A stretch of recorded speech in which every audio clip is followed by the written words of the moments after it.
Over 450 million people worldwide suffer from some sort of mental health issue, but there's still some sort of stigma attached to admitting that.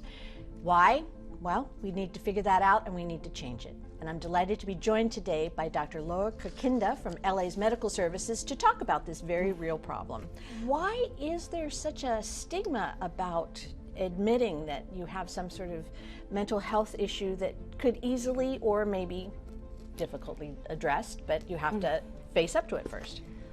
Well, you know, as I like to say, we all have our issues, so it's incredibly common. Everybody needs some help at times, but we don't like to ask for help. You know, people want to do things on their own and appear strong, which is understandable. However, like you said, help can really improve someone's life when we're struggling.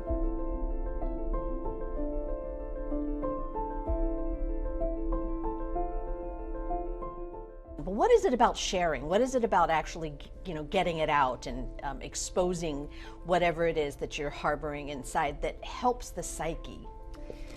Well, you know, one analogy that I like to use to explain to people is we all go through life, we're born with an empty backpack. So we have this backpack behind us, and as we go through our lives, things happen. And it's like, okay, we're gonna stuff that back there and stuff this back there. So this stuff kind of accumulates in our imaginary backpack. So when you share, it's like cleaning it out. It's like spring cleaning for this stuff that we've picked up over our time, because otherwise it weighs us down. So it's therapeutic for the individual to share and clean that out, but it's also therapeutic for others to hear something that they can relate to, and it makes it feel safer to speak up and say, hey, I had something really similar, you want to talk about it?